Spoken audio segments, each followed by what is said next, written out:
Welcome to Sweet Life Beat Life. We hope this video helps. In this video, I will explain how to make baklava in a microwave. First, gather your ingredients. Phyllo dough, your favorite nuts, butter, and sugar for the syrup.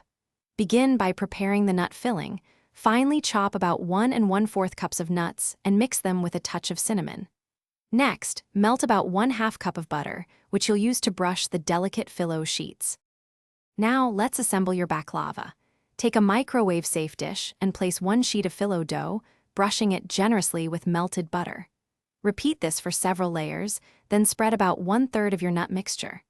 Continue layering phyllo and nuts, ensuring each phyllo sheet is buttered. Once all layers are in, carefully cut the baklava into traditional diamond or square pieces before microwaving. It's time to microwave your baklava. Place the dish in the microwave and cook on high for about 2 to 3 minutes, checking frequently. You want it to be golden brown and crispy. While it cooks, prepare your syrup. Combine 1 cup of sugar, 1 cup of water, and a squeeze of lemon juice in a saucepan, bringing it to a boil. Let the syrup cool completely before the next step.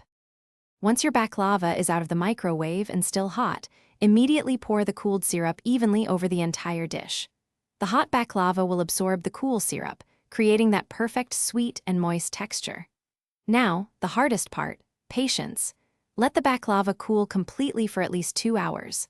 Garnish with chopped pistachios if you like, then serve and enjoy your homemade microwave baklava. Thanks for watching. Consider subscribing if we helped you.